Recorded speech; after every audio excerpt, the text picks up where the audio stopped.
Okay. Okay. Uh, Thank you everybody for joining. We will start the session and the others can join later. Thank you everybody for joining this session. Before we start, I will just like to confirm with everybody that they're safe at home. Tough times. I know everybody becomes quite difficult when sitting at home. There are a lot of other things that are going on, working for office also at home, and a lot of activities that's there at the year end, quarter end, a lot of tax regulatory compliances that have to be done. So a lot needs to be done. What we are trying to do out here is that we are trying to cover the impact on the IFC, the ICOFR primarily, which is the internal control over financial reporting. As I had also mentioned over my email, that there is a guidance and an advisory from the Institute of Chartered Accountants in terms of what needs to be done as far as preparation of financial statements is concerned, as far as the financial impacts are there while preparing a financial statements. But very few guidance that's available primarily on what needs to be done on ICOFR and why it's relevant. If we go back in time in 2016 when the IFC was first implemented, the financial year 15-16, the guidance note clearly mentioned that the effectiveness of control and the existence and the adequacy is to be tested and prevailing as at the end of the year. So all the previous years, what position we had taken is that if there was some gaps that were identified, say up till December, but the gaps were closed as at the year end, as at 31st of March, then the controls are adequate and they're effectively operational. So a clean audit report was given even by the auditors. Now what happens at this moment is because of the lockdown, everybody's at home, the team, the finance team, the purchasing team, sales team, everybody's working from home. There's already a delegation of matrix that's been defined. There is a framework that's already there. The RCMs that talks about who's going to be the approver, who's going to initiate the transaction. All that has been already defined in the IFC, the RCMs, the SCOT documents, all the flowcharts that have been prepared for the company. But because there's an exception that if all the staff are at home, there would be peculiar scenarios where certain the controls that were existing would have been bypassed to ensure the business continuity. So what needs to be done in this particular scenario? That is something that we have to bear in mind. Also, very critical process. So we are going to break it into process wise. We're going to take you through all the 9 processes in terms of how it impacts, say, your inventory. How does it impact your P2P cycle? How does it impact your revenue cycle? How does it impact your HR? The payroll payments that are there, the vendor payments. Critical process, as I mentioned, was the close the book process, which is the financial year end close. There's certain facts that needs to be borne in mind. It's not just financials, certain operational matters also will come to light while we discuss the presentation. What Prithvesh and his team, Bhavleen and Sakshi, are going to take us through would also include certain contractual obligations that may arise and certain liabilities that could arise purely because of the lockdown situation that we are into. So certain things that we need to take care, certain things in terms of operational matters, certain things in terms of controls. So our focus purely will be on the control side in terms of what an organization needs to do for ensuring that the IFC controls are effectively operational, even though there is a lockdown, and how this needs to be documented. So this is what our team is just going to guide you on that. The question on the fact in terms of what happens in the financial statements, there is a separate session that we will have on that because that's more detailed. But on an overview, we will give you just a heads up in terms of what are the critical areas that you may want to look into. But as I said, it's more in relation to the controls that lead to the ICOFR report separately. So that's the whole scope. How we are going to break this session is that after every couple of slides, we are going to take a pause. We're going to open up the forum for any questions anybody wants to put up in the audience. Team would be really happy to answer all your questions. Any questions at the end of the session will be again taken, because there could be possibility that you realized at a later time that there is a question that arises after the presentation is done. You could put up your questions at that point in time also. Even after the session, you could even post the questions on the chat box. We will share the presentation after the session is over, and we are happy to resolve your questions over an email also. So I think I will hand it over to Prithvesh to take us through the session in terms of what needs to be done by the companies and how does an impact of COVID-19 on iCoffer. Over to you, Prithvesh.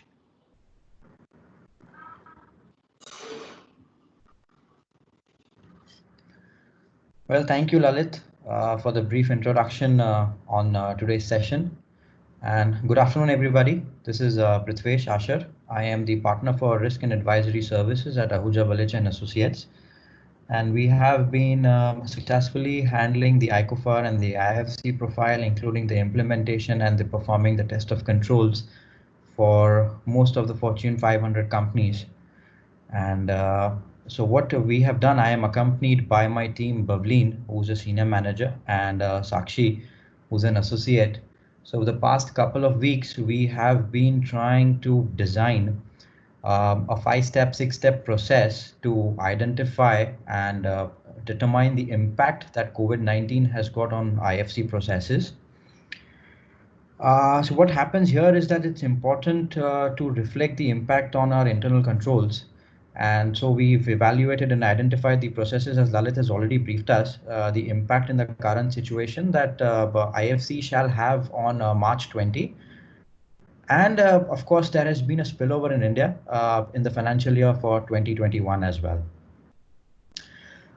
Why it is important to identify the impact? Let me take you back to the risk control matrix, which I would presume that everybody, all companies, since it's a mature process, most of these companies would be having the risk control matrix in their place. So just for a moment, visualize your risk control matrix, wherein we would be having certain risks that have been identified and the controls that the company has already identified and has been following as mitigation to those risks. So, since the lockdown has been announced, there is a strong likelihood that there are certain controls that may or could have operated otherwise than the manner in which they were designed to operate, owing to the lockdown and the work from home situation.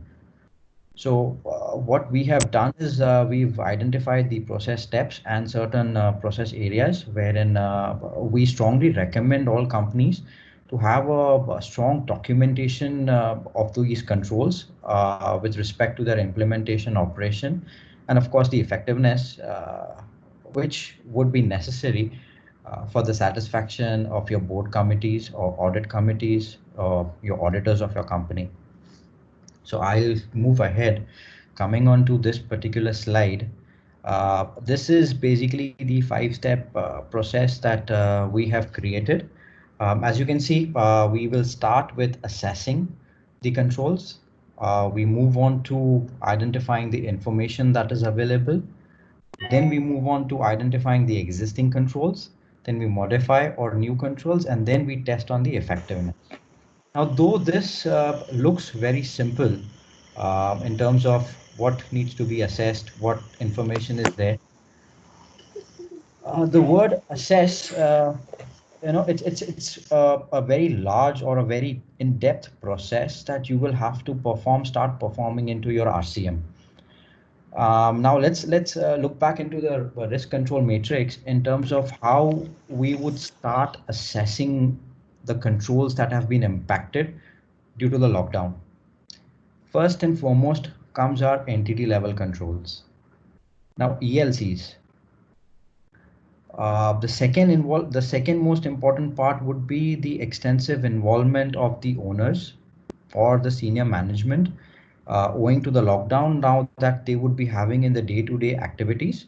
And I'm sure because of a lot of reprioritization of the work activities and the employees, there has been a fewer levels of management that can provide that have been functioning today. So there could be a possibility of management override of controls or intentional misstatements. The another important thing that needs to be assessed while looking into the RCM, when owing to reprioritization of work, the most important aspect that needs to be kept in mind is assessing the segregation of duties in your risk control matrix and identifying any alternative controls that have been there. Another most important part, point number 4, what I can say is use of information technology. Now, IT general controls is basically a focus on those controls that are important to us to the effective operation of the selected application controls. Another important piece that needs to be assessed are the financial reporting competencies. And last but not the least, that would be required for an assessment is the nature and the extent of documentation that is going to be available owing to the current lockdown. Now, when I say in terms of assessment, we assess entity level controls being the topmost priority. See, now what do we mean by an entity level control? I'll just take up a few pointers out here. Most of our entity level controls are available in the ELC RCM. They would be available at any particular process RCM, which could be, let's say, for an example, your payroll RCM or an order to cash RCM or a procurement RCM. These would be basically having all your entity level controls that are having a pervasive effect on our company's internal control system.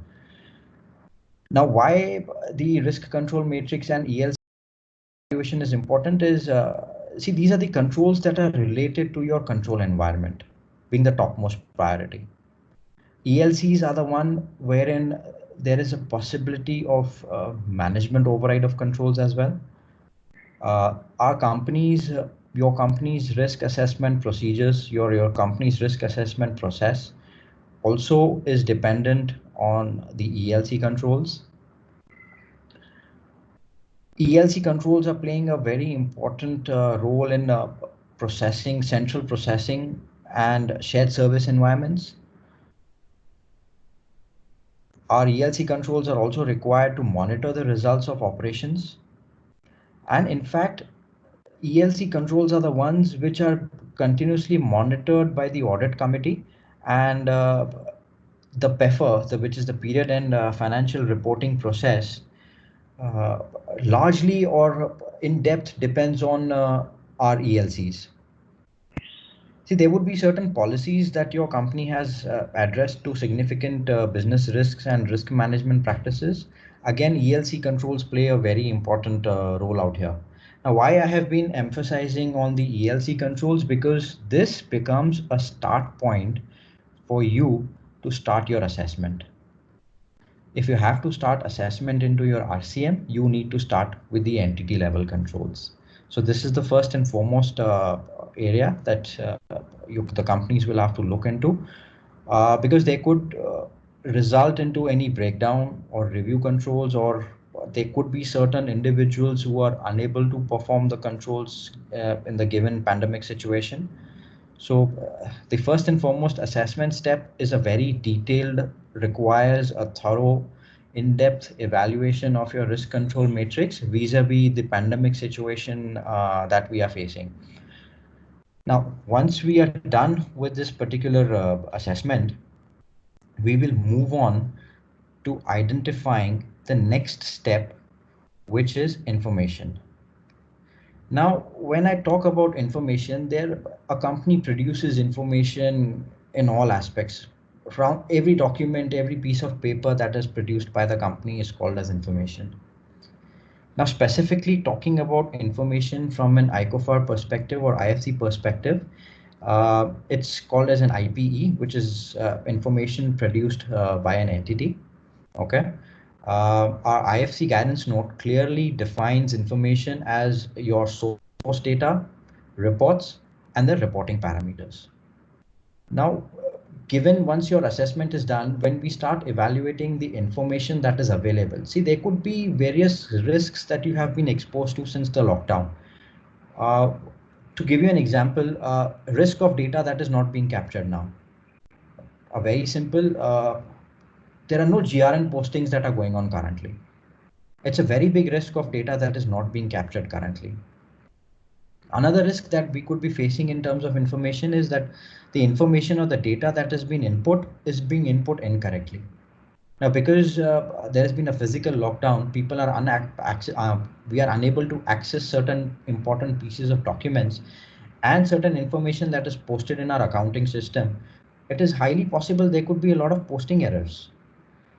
This will obviously lead to an incorrect reporting. Another large risk that I see is because of a lot of reprioritization that has happened amongst the employees within the organization. See, they could result in a possibility of reports being changed inappropriately without authorizations. Probably somebody could be looking at a shortcut. He would say, okay, if my system is not able to generate the report or the VPN is not working, I could probably be done away with it. I'll create something manually. For example, create a manual AR aging report rather than a system generated AR aging report. And we do not have any appropriate authorizations in place for it now. So what is more important from an information perspective, what I'm trying to explain here is that the information that will be generated is required to be accurate and complete, without which we really cannot go ahead in identifying what impact is this lockdown going to cause on your RCM. Now moving on to the next one, once we have assessed, we've critically assessed all of our ELCs, we have critically assessed the information that is there within the company, we then start looking at our existing controls. This is the step 3. Now what happens in our existing controls is that there could be a possibility that the controls that were designed to operate in the lockdown situation. See, always when the RCM was prepared 4 years back, we kept on revisiting the RCM year on year. We have never considered a situation on how our controls, internal controls, are going to operate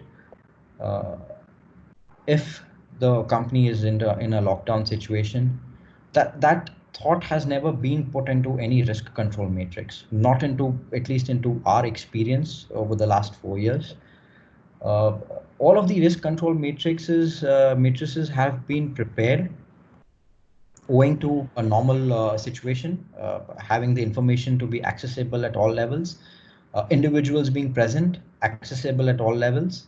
But that's how the existing controls have been defined. So now when I look at the existing controls from a very detailed eye, a lot of thought that is required to go into is over here, that how do you select a control for testing, whether individually or in combination, that is going to sufficiently address the lockdown risk, especially in terms of a misstatement, given that certain assertions of the financial statements are not met. Now, to explain to you, there are entity level controls, there are transaction level controls, there are control activities, we have monitoring controls, we have preventive controls, we have detective controls. How all of these controls are behaving in the current lockdown situation. This is where a practical start point for identifying these controls is required to be considered. Now, very important question that you will have to ask yourself when you're evaluating the risk control matrix. 1. Based on your preliminary assessment and the information that you have in hand, are your existing controls likely to be effective? It's a very important question that you need to ask when you're performing this activity. 2, what evidences exists regarding operation of the control? See, we have always had the auditors also coming in and questioning on the evidence, documentary evidence that requires to be in existence or requires to be produced to the auditors to satisfy that the particular control has been operating in the manner it was desired to operate. Now, owing to the lockdown situation, as I said, 2 important questions need to be asked. Is the control effective? And whether does your accounting system or your processes generate sufficient evidence regarding the operation of that particular control. Now, if the answer is affirmative, it's good.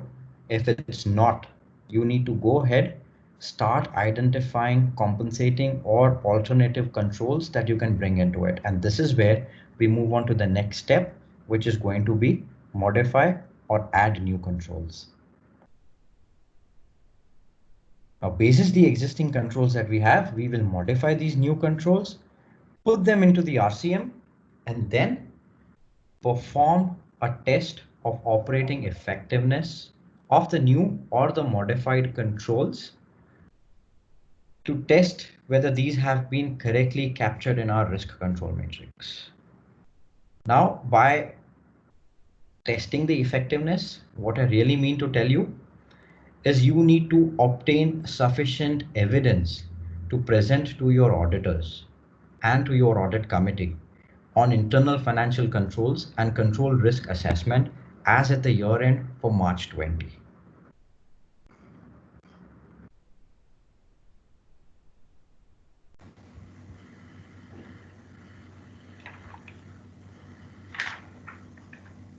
With regards to the impact on internal controls, we would also like to add in to ensure that the effectiveness of the controls, what would become essential for us would be walkthrough and test of design activities, which will be more detailed to ensure a full understanding of all the processes and documentation changes or gaps that have occurred while operations were closed or employees were working remotely. More focus will be on the control deficiency evaluation. So for many organizations, it would be that processes were changed or controls were circumvented or did not operate for a certain period of time. So it's critical to efficiently identify and determine the potential impact of those control failures, particularly if the control issues were aggregated in certain processes. It could be in procurement or distribution. So the aggregation of these failures should be assessed to determine if a material weakness needs to be disclosed as a material change in the controlled environment. So this will be an important aspect for assessing the effectiveness of the controls to modify the existing controls or to bring in new controls to mitigate these risks.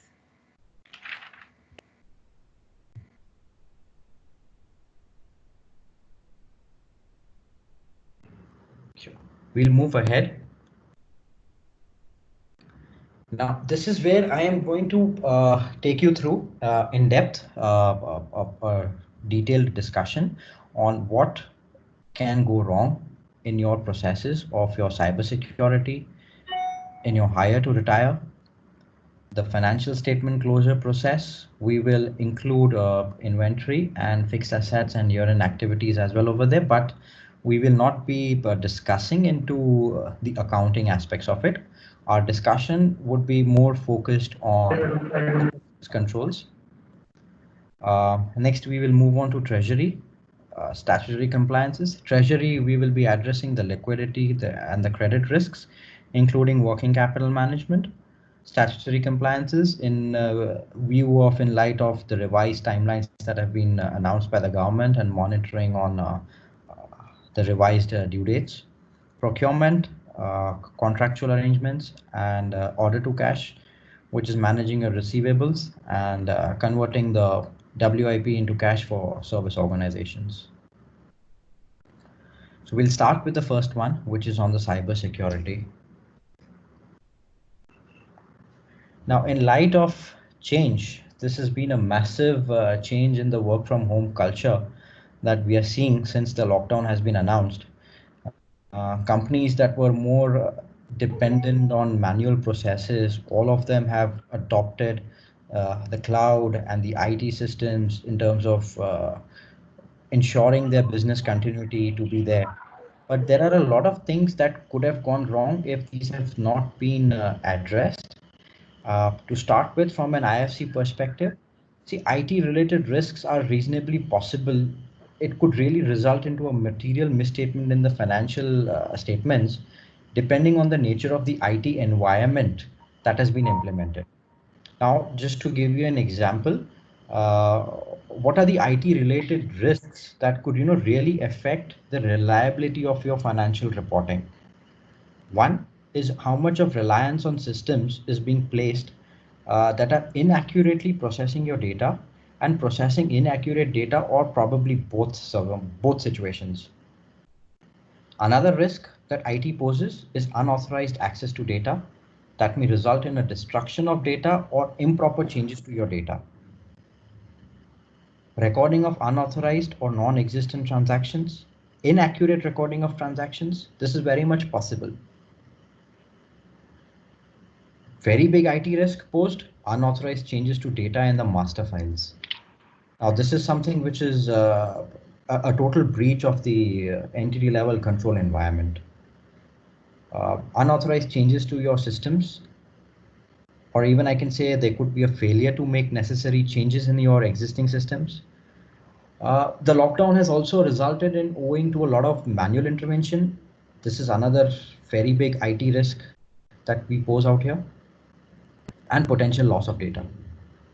So these are just some of the IT risks that I can think when people or the companies who have rapidly adopted to the work from home culture by going on the cloud, or by adopting to or reprioritization or changing your current processes to have a lot of dependencies on IT.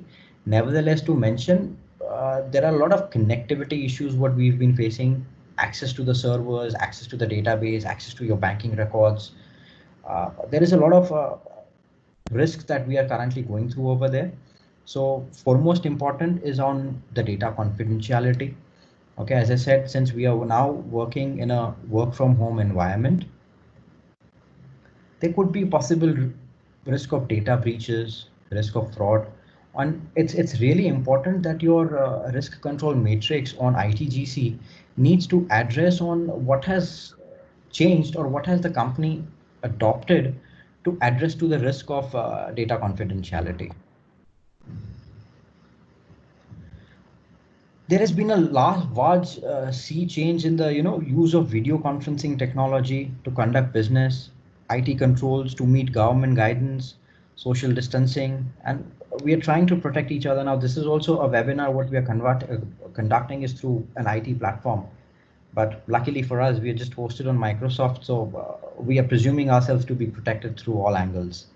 But there could be potential, like we've heard about the Zoom recently, and I'm really as an auditor myself, I am not too sure on how a Zoom risk needs to be addressed. I have come across organizations in the past couple of weeks wherein they have rolled out a strict policy that Zoom is going to be banned from accessing from their company machines, from the local machines.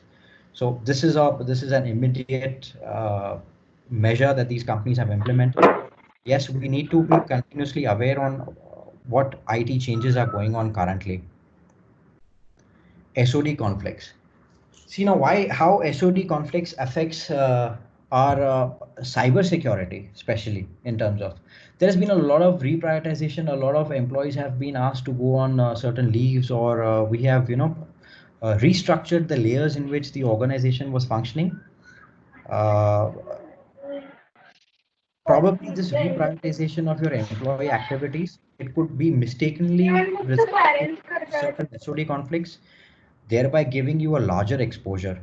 Now, how this is going to affect you is basically in terms of high risk controls could be breached if detailed level of attention are not maintained or not given in terms of reprioritization activities.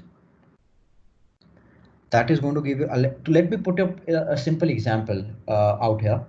I have come across many companies wherein we are not able to do GRN bookings. Now, probably the person who has been doing GRN bookings, along with that, they have reprioritized his activity and asked him, okay, along with the GRN bookings, you are required to even address the invoice postings, because it's the same activity. You get the invoice to do the GRN posting. You might as well even book the invoice. Now, the moment you adopt to this sort of a reprioritization or a restructure your process, you have thereby resulted into a very large SOD conflict, because the person posting the GRNs could have has now access to even post your invoices. Now, thereby it could result into any sort of a mischief out there. I'm not saying it is apparent, but yes, it is giving a larger exposure that the invoice amount has been not been posted, or it is the invoice has been posted to an incorrect vendor account. Now, when we look into the payment cycle, I'm sure then there are no detective controls that are available to detect this sort of an error. Now, this is something which actually needs to be addressed at the source, and hence this has to be operating as a preventive control. Now, this is where there is a large risk of my SOD conflict. So when we are reprioritizing things in the IT environment, a lot of care needs to be taken in terms of how the reprioritization is happening, that thereby it does not result into a larger SOD conflict.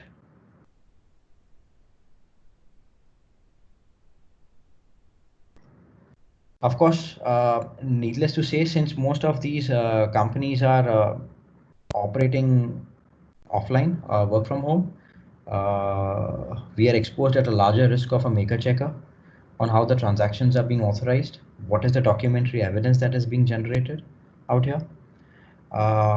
Very important, since most of us are working from home, how is our data, how are our machines being backed up, what are the company's restore protocols, because these are some of the critical questions that the auditors and the audit committee is going to ask us, and we need to have sufficient mitigating controls in place so as to address it in terms of how we have ensured appropriate backups, restore protocols, the storage devices, compatibility on our IT tools to support remote working, unauthorized accesses, and all of it. So when I'm looking at a work from home environment, cyber security has become one of the top most priority. And I know there are companies, when we have done implementation of it, there are a lot of companies who are relying on manual controls vis-a-vis automated controls. But now these manual controls would no longer stand to be effective. There is a high need at large to come up with more IT controls, and your ITGC framework needs to be more strengthened. And this is where the auditors, the audit committee would be having their critical focus on.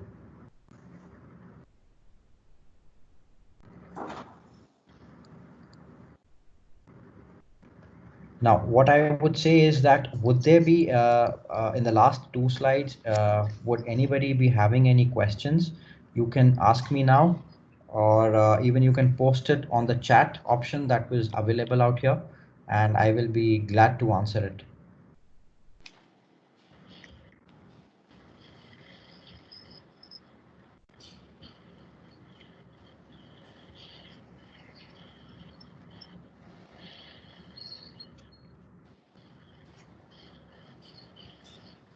Okay, I will move ahead to the payroll process.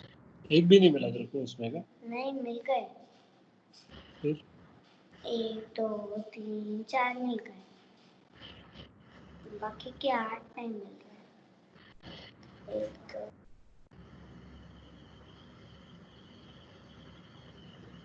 Okay. Now coming to our hire and retire process, which is a payroll process, the top and foremost important piece of document now that has become important as an entity level control is the business continuity plan. Now the BCP has all of a sudden has become one of the key source ELC key source document that the auditors are going to test. What is important out here is that the business continuity plan needs to be well communicated to all employees across the organization.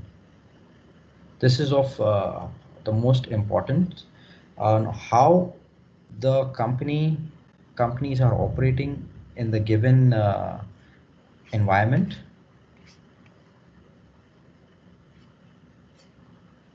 Sorry about that. How the companies environment, how the companies are currently operating, and how have they documented the business continuity plan.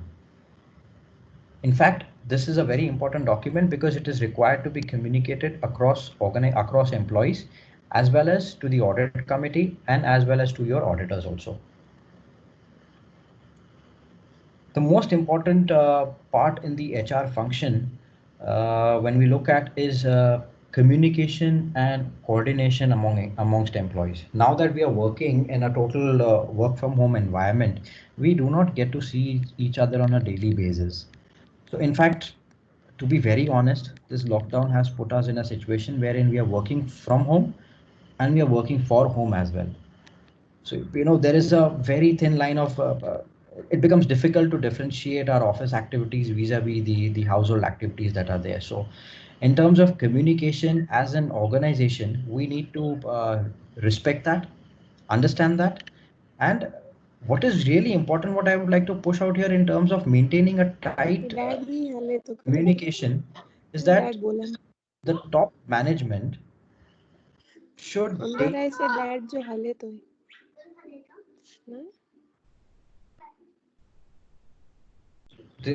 sorry about that, the organization should daily publish certain top-down messages or certain short videos which could be pushed down to the employees, keeping them informed on the leadership steps. What is the leadership doing in this current situation? How are the jobs protected? And this is very important to counteract the negative implications of the pandemic that has got on individuals. So this is a very important role that actually needs to be taken up by the HR. And as in, because this is an entity level control, this is basically forming as an ELC. This needs to be very well documented in the HR process. What also happens is that there are existing plans that may not be applicable today because they do not really stimulate everything that is happening today. Due to rapid global changes, some of the assumptions that the companies already had would need to be revisited. Also, in terms of communication and ensuring a tight coordination amongst the employees, the organization should also keep on publishing or informing their employees on how efficient they are and what is the track record history they have to be able to manage these sort of changes in the past. Another important is like trainings. To be connected with the employees, we would really recommend that the companies conduct a lot of training sessions within each other so that the employees are well connected with each other, and our productivity levels, employee morals are basically not lost. Because losing out on employee morals is one of the highest risk or an intangible risk that the companies would be facing today. I know this is not something which is tangible and could result in a material misstatement into your financials. It does not have a direct impact, but yes, you are obviously at a very high risk if your employees are not if your employees are demotivated and if your employees do not have the morale to achieve the desired productivity. To give you an example also out here, many of these companies I've been reading in the news, looking around everywhere, they have announced 75% of the workforce culture is going to be working from home till July.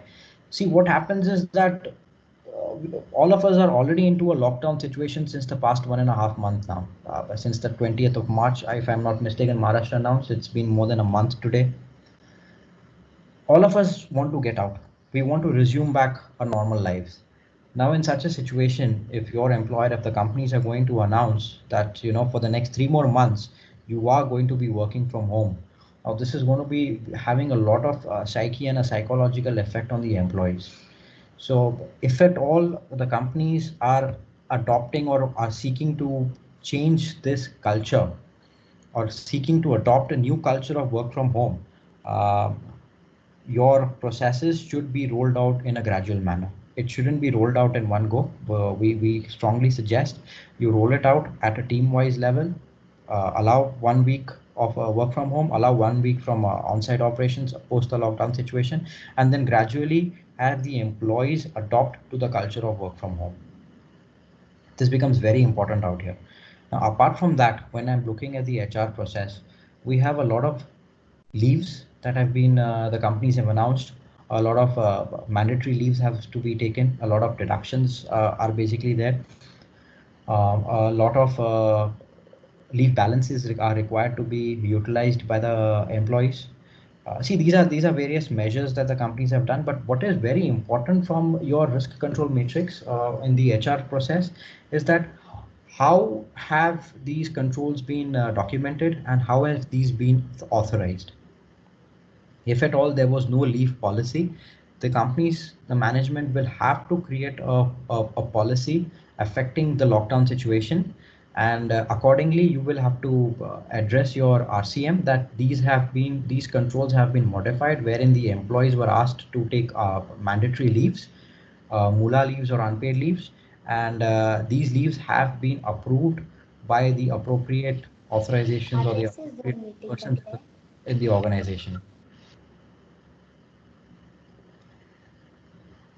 Another important part is attendance monitoring when we are working from home. It really becomes difficult wherein the companies had got biometric machines installed or swipe in, swipe out cards installed. If that has been your existing process in the RCM, in terms of that is how the leave records have been maintained or that is how the attendance has been captured, you seriously need to revisit that because that particular control is no longer going to be applicable to you. You will have to modify that control, stating in terms of how the revised attendance policy has been captured or how the revised attendance policy is being implemented by the company, or you are done away with that particular policy. So what is important is creating appropriate audit evidence, audit documentation, and modifying your existing controls. This is what I'm trying to emphasize out here. Obviously, this is going to have a trickle effect when I'm talking about leave during payroll processing, how the employee deductions have been captured. See, March end was a critical time of having a lot of employee evaluations, performance evaluations, increments. Due to owing to the unfortunate circumstances, these evaluations, the performance appraisals, all of these have been postponed till the situation normalizes. But if these controls are documented in your RCM with a specific time frame mentioned in your control activity, you will really have to revisit that to look into it, how the payroll processing function, including how the reimbursement, the employee allowances, these have been captured, how the deductions have been captured into your payroll, how the payroll has been approved in given the lockdown situation, and how the payroll has been disbursed. So obviously this is all going to have a lot of effect on the existing controls into your RCM. So what I will do is I will again ask if there are any questions so far. If anybody would like to ask any questions or if anybody would like to post anything on the chat box.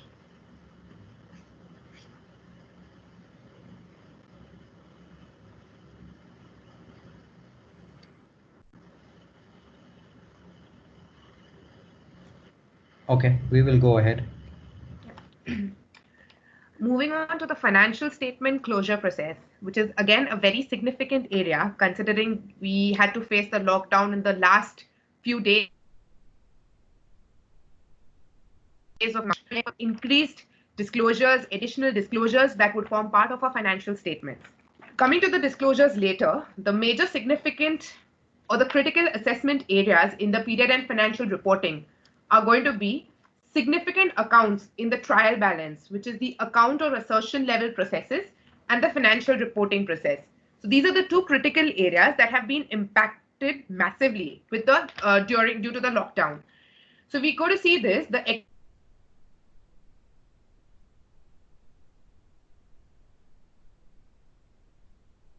to prepare the financial statements. How has the participation from the management been? What are the different types of adjusting and eliminating entries, which is again very significant because the risk of fraud and error is high when such entries are passed. So we have to ensure that the entries that have been passed towards the month end, year end have been properly, there is a proper backup, as well as the approvals are in place. The nature and extent of the oversight of the process by management, the board of directors, and the audit committee is again a very important aspect of the financial statement closure process.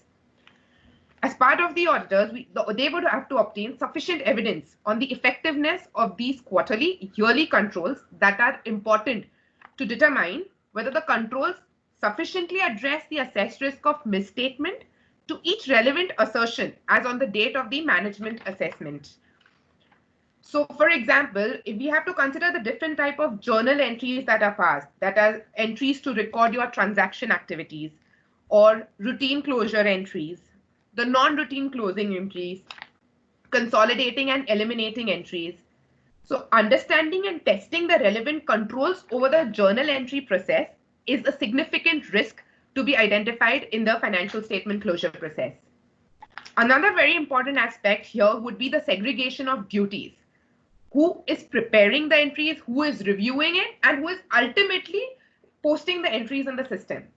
Now, the review and approval process, including the purpose of the review, that is the level of management at which the review is performed.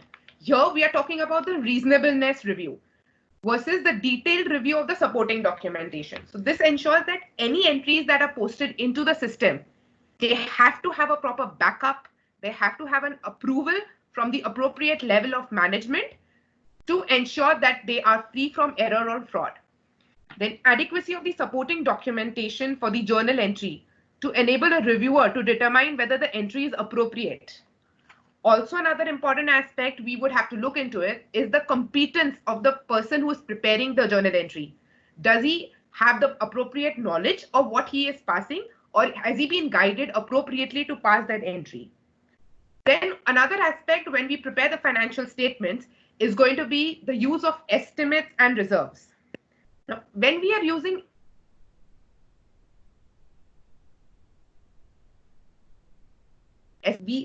given the speed with which the business environment is changing,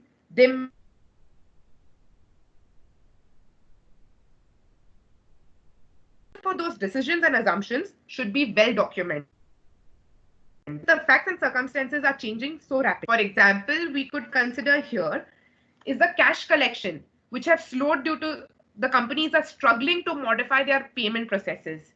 At the same time, companies have also struggled with the cash application process and the collectability of receivables from certain vendors. Now, all of these factors will require you to revisit your assumptions in determining your receivable reserves. So reliance on the previous assumptions would have to be revisited. Then coming to the different disclosure aspects of the financial statements. So when we are talking about insurance recoveries, now the companies will have to carefully review the insurance policies in the light of the potential pandemic outcomes. We will have to develop certain plans to expedite the financial recovery and mitigation after the catastrophic loss through the insurance claims or other disaster pandemic grant programs. Also, what is important for the companies is to monitor or to revisit their contractual obligations with your customers and suppliers. Then moving on towards physical inventory verification and provisioning. As we all know that the physical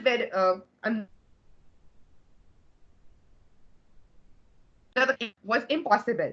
Also in the future, if it is going to be, they're going to be performed, the auditors may either not be willing to perform it or they may not be permitted to attend. Now, in this given circumstances, it becomes important to note that what alternative procedures are the auditors going to perform to ensure that the physical inventory has taken place. So when the operations resume to normal, one of the important aspects for the companies is going to be how are they going to ensure that the physical verification of inventory takes place? How are we going to push it back towards our March ending? Also, what are the revisions that are going to be made in your realizable values of inventory? There has to be a communication with the external auditor in these terms because as we know that the external would use the approach of performing alternative procedures or they may have a limitation of scope in their work. So it becomes very important as a part of our communication with the external auditors is expedited here. Another important aspect is your impairment testing. So when we talk about impairment testing, now the companies will have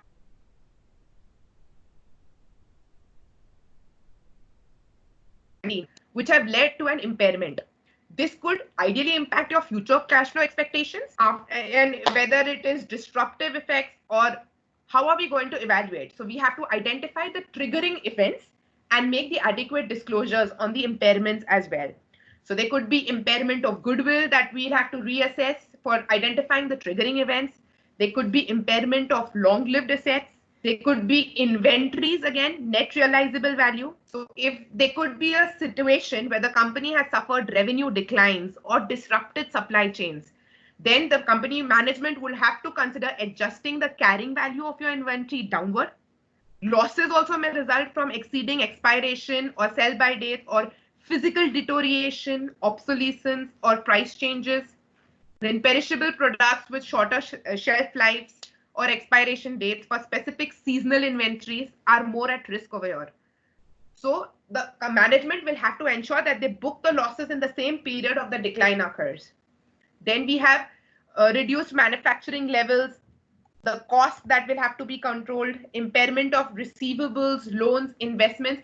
So all these would form part as an additional disclosure to the financial statements.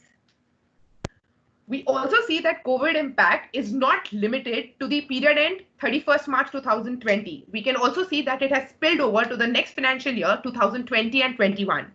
So documenting the process change as well as ensuring the operating effectiveness of those controls will be an important aspect while conducting the interim financial reporting audit. So with respect to the controls, it will be important for us to reassess or to revalidate those controls or to modify those controls or check if the controls that have been modified are operating effectively. Then comes an important going concern assumption, which we would discuss about it in the treasury part, where we are going to see the liquidity risk assessment, where the different risk assessments that the management have to do. Then comes the depreciation accounting. As we all know, and also as it is stated in the guidance note, that your depreciation has to be charged on your asset, even if the asset remains idle. So from a control perspective, for us, it is going to be important to verify whether the depreciation has been charged on the asset for that particular period.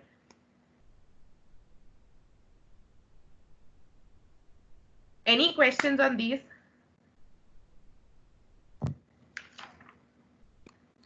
Now, in addition to what Pavleen explained, what I would like to also emphasize out here is basically the PEFR, which is the period end financial reporting process. If you look at your RCM, you would be having various controls in place into your RCM, which could be defining at your fixed assets, your CFS, your impairment testing, your useful life of assets. It's a beautifully captured data controls into your RCM. But now, because of owing to the COVID-19 lockdown situation, see, you need to look into two significant aspects out here. One, the account and the assertion level process and the financial reporting process. Now, the overall, when I say a financial reporting process, it actually is dependent on, or which, because it is dependent on the following, a critical assessment is going to be required from your side. One, the extent of IT and automated processes that are involved, / manual processes, if they are involved in your book closure process or your period and financial preparation of your financial statement. Two, owing to the lockdown situation, because you have reprioritized many employees, what is the participation from the management? Now, it is possible that the AP team is not functioning, but only the GL team is currently functioning. So it is a very important aspect to be captured into your RCM, the participation from the management. Three, it would be the types of out of the books or adjusting or eliminating entries that you are posting. It could be certain provisions. Let's say, for example, actual valuation, because that is also going to have a key impact into your actual valuation in the HR process. Because of a lot of leaves have been already given, the source data that would be provided to your actual valuation, you will have to adequately capture the leave records of your employees, the attendance records of your employees, so as to have your actual valuation done in an appropriate manner. So this could be an adjusting entry that is getting posted by the management, and the nature and extent of the processes which are being overviewed by the management or the board or the audit committee as of now. Because not all HOD level functions are currently being monitored, because a lot of levels have been eliminated. It is very important to adequately capture in your RCM. So it could be some of the companies would be having an RCM in the last column, wherein the person or the department that is responsible for performing that particular control. Now, because of reprioritization, this has not happened. You will have to adequately make those changes into your RCM so as to capture that who are the revised authorization people into the period and financial reporting process. This is a very critical function out here. Also, what I'm adding out here is that especially in your RCM, let's look at the risk control matrix. We would be having ongoing controls. We would be having monthly controls. You would be having quarterly controls, year-end controls. The periodicity of your controls is defined. Now, as an auditor, what we would really like to look into is that what is this evidence that you have generated, especially for quarterly and year-end controls, because these are the controls that are actually important to determining whether the company's controls sufficiently address the risk of material misstatement to each and every relevant assertion in your financial statements. And how has the management performed that particular assessment? See, ongoing controls are all transaction level controls, but when I look at more of period end controls, it could be reconciliations. Maybe a bank reconciliation is performed on a weekly basis. It could be account reconciliations. These are performed on a monthly basis. It could be certain GL reconciliation. These are performed on a monthly basis. So especially controls which are quarterly controls and a year-end controls, on how these have been performed and how the material risk of misstatement has been addressed and how it has been reviewed. Very large importance needs to be given over there as for generating appropriate audit evidence. In the past, if we were operating in an environment wherein these were manually signed off, this at the balance sheet date as on 31st March is no longer going to remain valid. You will have to create sufficient evidence to prove that as at March 20 in the lockdown situation, these have been reviewed. Another important part also, what I'm just adding on out here is this is not only affecting our March 20 financials. I'm sure we are all aware this is already spilled over into the first quarter. So the companies who would be having their interim financial reporting for the year 2021, the June quarter end, this all of it is going to be, but is required to be adequately captured in the current year as well.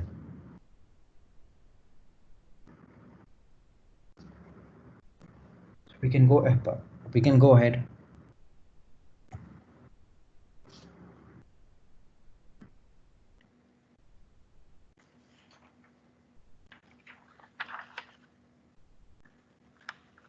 Moving towards treasury. Like we know, under treasury, we would have the liquidity risk assessment, the credit risk assessment. We're also looking at the working capital requirements. How are the companies going to manage their working capital? There would be valuation of investments, then the entity's financial position, performance, cash flows. How has COVID-19 impacted the future cash flows or the future estimates that I make in my cash flows, and hedge accounting. So prima facie for the companies here, it will be important to evaluate whether this economic downturn has affected their ability to continue as a going concern. For this, the management will have to develop a plan to mitigate this impact of the conditions and events that put the company's liquidity at risk. Depending on these circumstances, it will become essential for the management to put in certain disclosures in their financial statements, even if they foresee that the company will remain liquid for more than 1 year. But assessing my going concern has become an important aspect considering the current situation.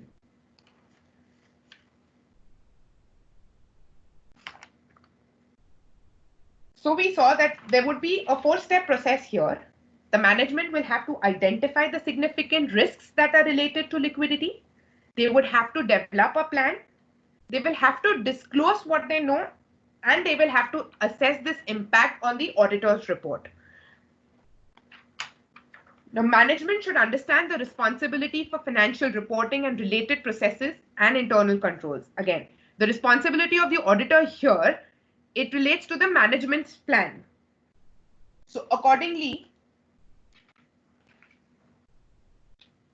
when we talk about the working capital requirement here, now the management will have to again reassess their lending agreements. So if we see that your loan agreements, usually they contain a clause which includes a material adverse change due to business operations, property condition, or prospects of the borrower, or on the ability of the borrower to perform his obligations under the lending agreement. So the impacted organizations will have to review these clauses, and they would have to enter into negotiation with their lenders to avoid the triggering event of default. Again, disclosure regarding this becomes an important aspect over here. Also, to overcome this, we have seen that the banks have come forward to help the organizations. So considering that, the impact of the external conditions, such as the measures that are taken by the government and the banks to provide relief to the affected entities, such as work stoppages or labor difficulties or substantial dependence on the success of a particular project, significantly they need to revise their operations. So here it will become important to identify and assess these risks that will require an informed and objective review of the relevant underlying forecasts with the appropriate involvement of the personnel who have sufficient knowledge in this field and also who would help in forecasting the future cash flows. There will also be a need to assess and evaluate the appropriateness of the inputs into the forecast and to be able to objectively and effectively stress the key assumptions over here. So as a part of the auditor, it will become important for us to validate the company's ability to assess the debt or the equity financing, to review the key provisions in the critical debt vendor customer documents, and accurately calculate the current debt covenant compliance and all the other compliances that are required to be met by the entities. Another part that we see in treasury, because in treasury we also cover the part of our bank payments and bank receipts. Now, delegation of authority controls will become an important aspect over here. So given the disruption with the personnel, rapid changes in the environment, and the strains on the working capital considerations, management can be susceptible to override of key controls associated with delegation of authority and approval of the key transactions. For example, here we can see the payments, invoicing, extending credits.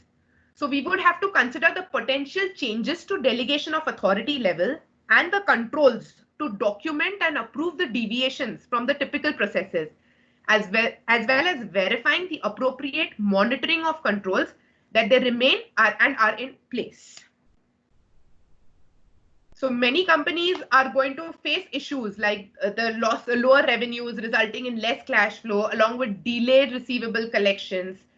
So companies should expect to become much more nimble in managing these uncertainties and also towards their working capital. So they would have to use in a lot of judgments and estimates when they are forecasting the future cash flows as well as to maintain the liquidity position of the company.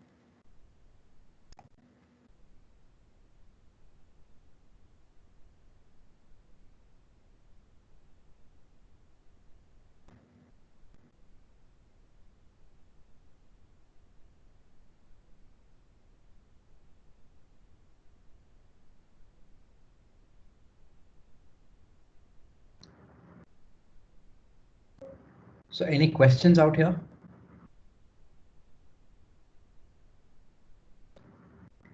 Okay, let's move ahead. Yep, I would just like to add, Prithvish, just for the audience. There is a report that was released by McKinsey and Company talking about what's going to be the impact of COVID-19 on various industries. And just reading out few numbers, I can share it separately. It's a public report. Auto is being said that it's going to have a negative impact of up to 50 to 60% in Q1 of 2021 and as compared to Q4 of last year. So any subsequent event, and construction is also having an impact of 50%. metal industry is at 35%, consumer retail 20% negative, IT industry is impacted by 10 to 15% negative. So all your future projections in terms of your operating plan, because it's a triggering event. So as Bhavleen rightly mentioned about the going concern assumption, it has to be evaluated in that light in terms of what schedule of plan that we have in the near future, and the disruptions that COVID-19 has created could have even a longer lasting impact because of the changing pattern of the consumer. I was speaking to somebody from UP. He's into gutka manufacturing. So he said that because manufacturings are not being done for the gutka and it's not an essential commodity, it's being closed down. People are still living without having that product, as in, so there is a changing pattern that may have a long lasting effect. And the estimate for a downturn in terms of gutka and the tobacco industry could be in the range of 30 to 40%. So whether such kind of behavioral changes in the consumer would also lead to assessment change in terms of our going concern assumption. So these new facts have to be borne in mind by the management while such assessments are being carried out in terms of the changing trends. These are just few numbers that I shared with you. Yeah, we can proceed, I think.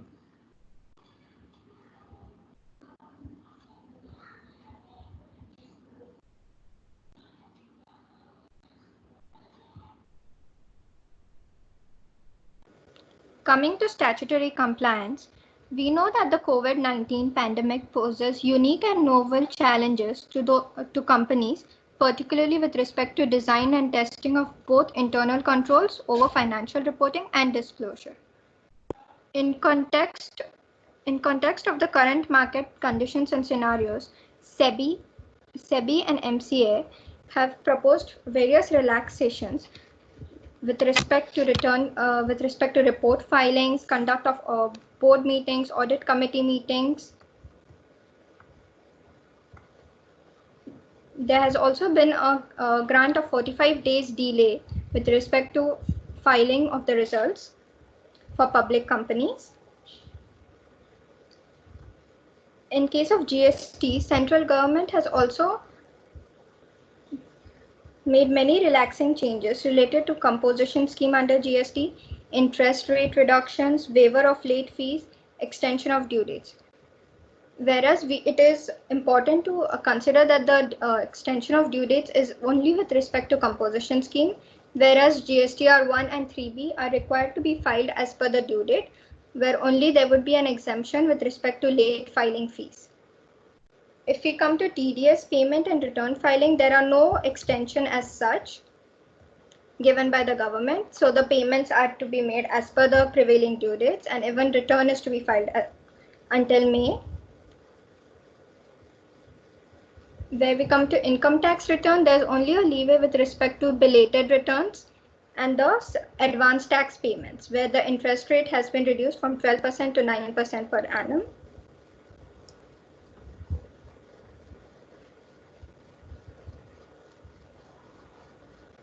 The company will have to assess whether they want to utilize the SSC's report filing extension and how it will impact their close calendar and execution of controls during the remote working culture. A crucial risk in statutory compliance would be ensuring the governance control over compliance with extended timelines and how controls are being executed and monitored, keeping in mind the timelines. Whether an entity has used a statutory compliance tracker, whether segregation of duties is maintained at the time of creating workings and making TDS payments or GST payments. With respect to financial results, whether the review and approval mechanism is in place. For example, as per the revised audit committee and board meeting committee norms, there has been an allowance for video conferencing or meetings over video conferencing to decide matters related to financial closure, prospectus, etc. So in this case, a sufficient and appropriate audit evidence that an auditor would ask for would be a recording of such meetings or the minutes of those meetings, any documentation which has been maintained and can be relied by the auditor. And there's also been a leeway on CSR activities. So the contribution made to the PM CARES funds will be considered as per the Schedule 7 defining the CSR activities.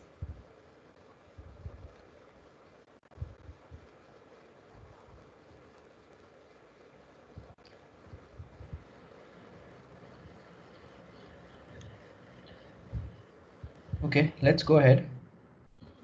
Just one more thing, Prithvish, just want to add out here. In terms of income tax, last year we remember in September 19, there was an announcement of a special tax rate, of a reduced tax rate where certain benefits are not going to be given in terms of set off of losses, MAT credit, all of that. And a 25.17% rate can be utilized. So I think most of the companies, considering the COVID-19 situation, maybe they would have thought they will continue the old regime because of a carry forward loss situation or a MAT credit situation. Now, because of COVID-19, all your future projections also are undergoing a change. So whether a reassessment needs to be done and a selection of the favorable tax rate, which is a simplified scheme of 25.17%, whether that needs to be selected, that has to be also borne in mind while preparation of financial statements. So that's something that people will have to take care of because of the change in the future estimates and your profitability that could impact your tax rates. Okay, any questions?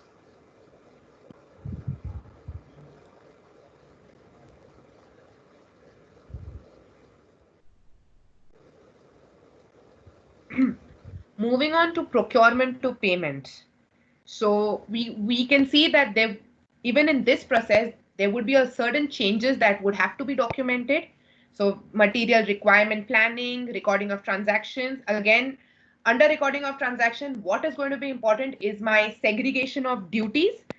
The companies will have to ensure that there is the maker checker is maintained even while recording the transaction, as well as the authorization controls.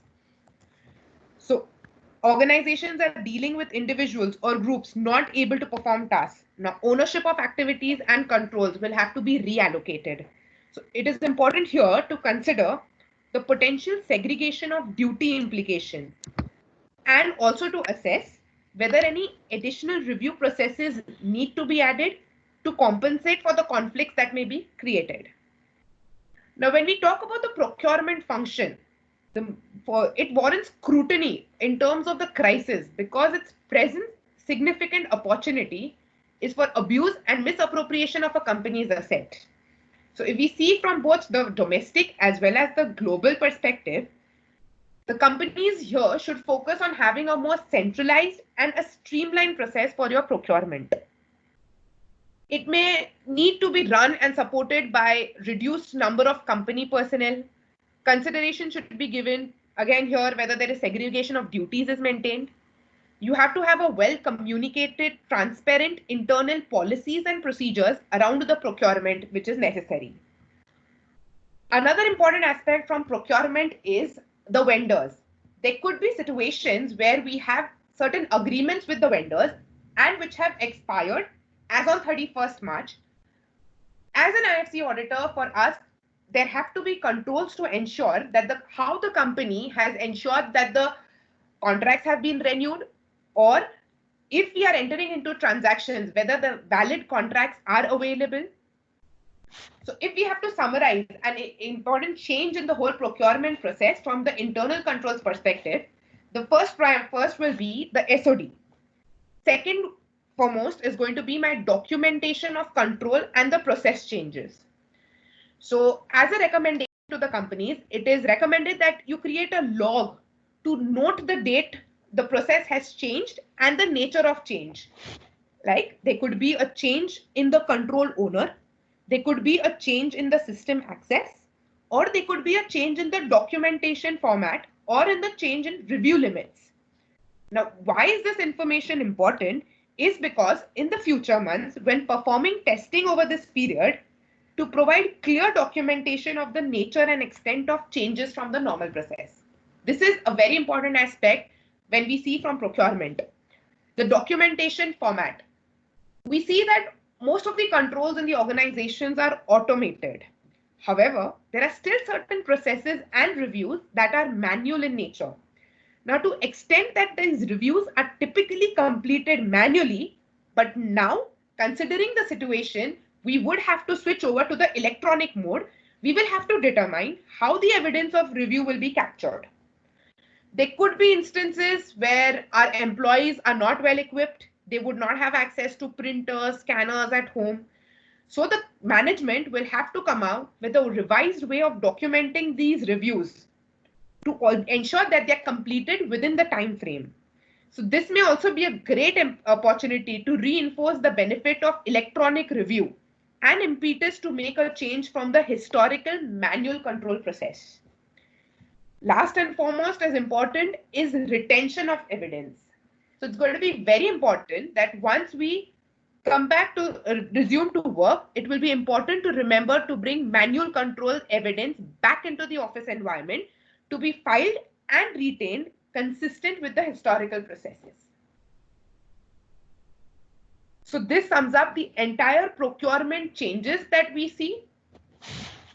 Also, another important part is the provision of expenses. The management will have to ensure that proper judgments, proper estimates, and proper backup is available for making any provision for expenses. Because inaccurate provisioning may result into inaccurate reporting. As we also know that during the current circumstances, a three-way match is not possible. So how these expenses are being booked is going to be a critical factor to evaluate. Also, the companies will have to document where they have received any waivers for the lease payments, how have they accounted for the same, and how have they had led to additional disclosures. All of this will form part of the expenses part of our procurement to payment process.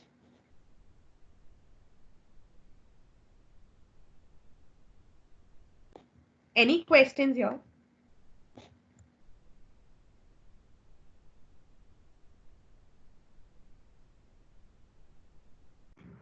Okay, let's move ahead. And before we move ahead, I would just like to add on. In our previous slide, when we were talking about the TDS, we meant that the TDS payment, there has been no extension. And today, 30th April, remains to be the last date of the payment. However, in terms of the ETDS return for Q4 is due on 31st of May 2020. There has been an extension on filing the ETDS return, which is the revised due date is on 30th June 2020. However, I'll just repeat again, please, please note that there is no change in the due date for the payment of TDS. 30th April remains the last date. If TDS is going to be paid on 1st of May, you will attract the interest implications. Let's go ahead.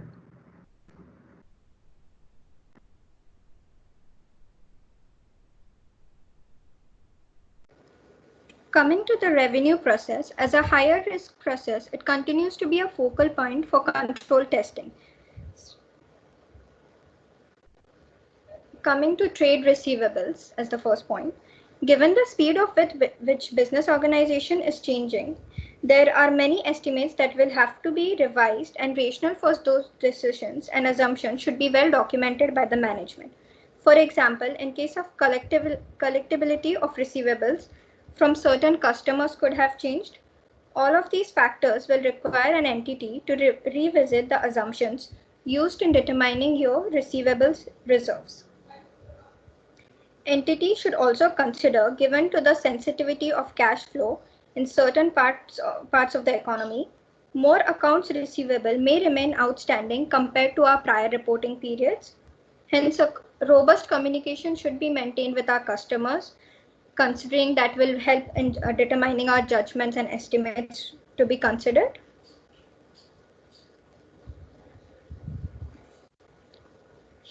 Coming to revenue recognition, it will have to be assessed whether consideration is probable in case of sales to customers in the COVID-19 affected states in India as well as in the world elsewhere.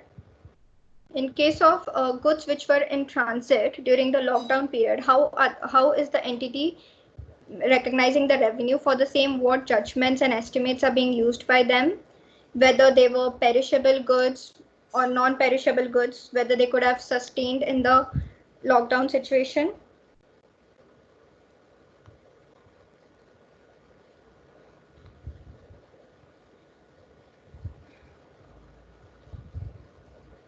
Another important risk area would be with respect to controls over price and quantity.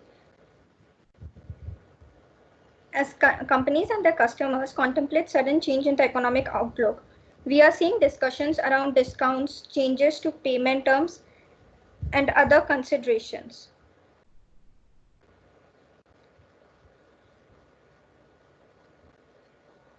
It is important to think through the governance and controls around making these types of modification.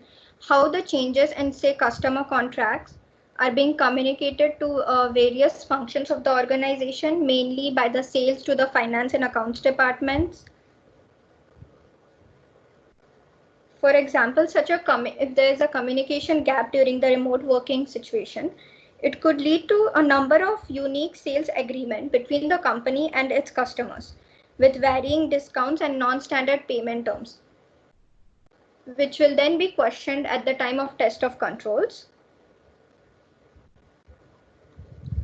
For example, there could be scenarios where dealers or distributors are promoting sales by offering substantial discounts or cash incentives and extended payment terms.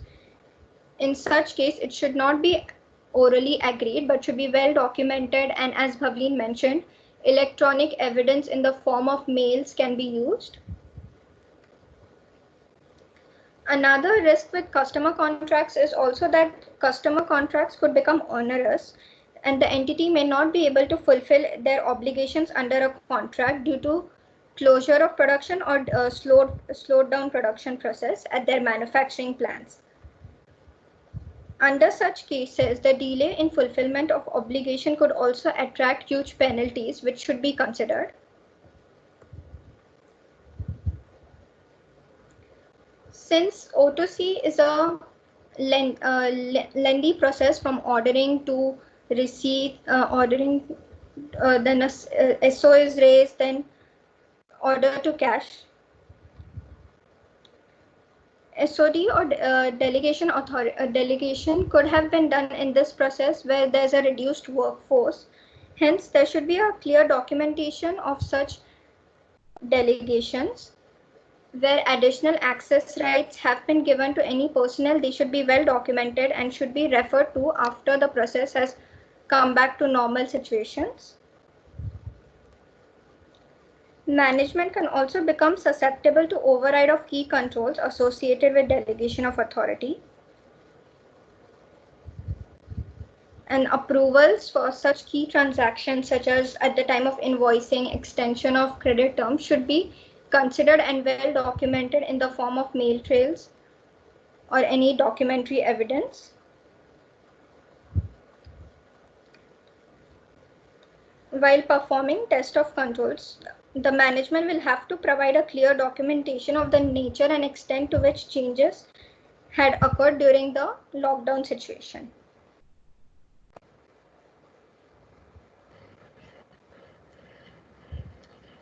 Well, I would like to add in terms of when we are looking at the O2C and the P2P process, what is really of a high risk importance out here is in terms of how the contracts with your customers and your suppliers have been affected out here. How have these been negotiated and how have these been documented? How the payments and the collection cycle overall has been affected, or how adequately it has been addressed by the companies.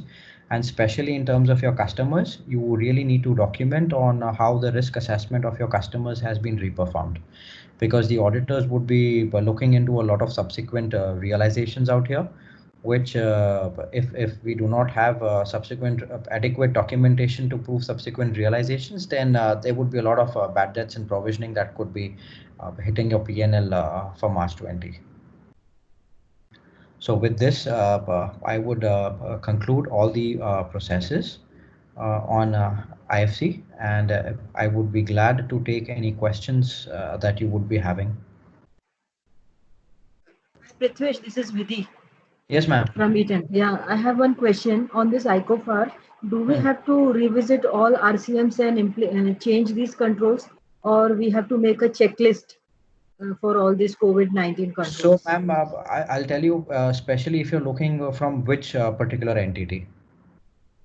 For example, EFPL or EISPL, manufacturing entities. See, now if it is coming to EFPL, I can discuss this up with you separately, obviously, Yeah. because we've already rolled out something to you today, and I can give you a guidance on how we can help you go ahead over there on EFPL front.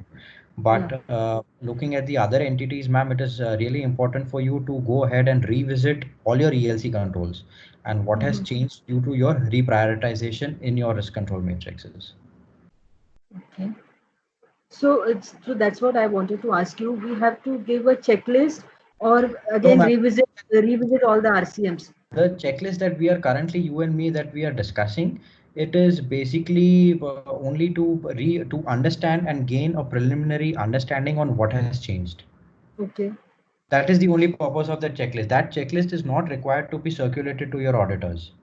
What the auditors are going to be interested in knowing is how has COVID-19 impacted your internal controls, and what are the assessment or what are the steps that your company has taken to mitigate those controls. So This is in what the short, yeah, we would have to revisit the entire process yes, during lockdown. Is what has yes, happened. there you've Then nailed and it. yeah, Exactly. and change the RCM and implement those controls. Correct, correct. Yeah. Okay, got it.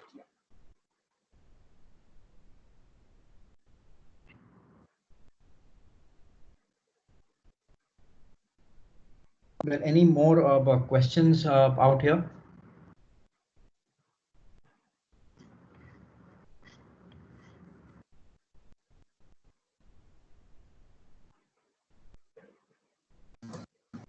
Hi, Pritesh, this is Mandar here from Western Union.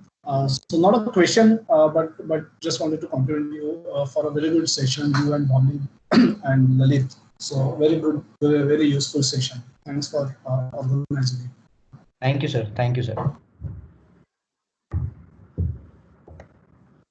I think, sir, for WU, we've already rolled out what needs to be done and how we need to tackle the COVID-19 impacts into our RCMs. Yes, yeah, that's correct. Well, then I would like to conclude the session. But thank you all for attending this. And in case if Lalit, you have a few words to just to conclude. Thank you everybody for having patience listening. Thanks for a few questions that were posted by the audience through the session and on the chat box. Really appreciate your feedback. Shows us how much you were involved in looking at the session and taking it seriously in terms of what's going to be impacting your companies. We are happy to even resolve your question offline. You can send us the questions on the email that you would already have. We are also going to share the presentation on all your personal email IDs so that you can just go through this overview that we've prepared. And we are also going to put it up on our YouTube channel. We will share the link. Looking forward for your feedback, and the next sessions that we're going to do, we will keep you posted on that. Thanks everybody. Thanks Bhavleen. Thanks Prithvesh. Thanks Sakshi for a good presentation, and I think we've done a good job. Looking forward for more such sessions in future. Thanks everyone. Thank you. Thank you all. Thank you. Thank you. Thank you. Thanks. Bye.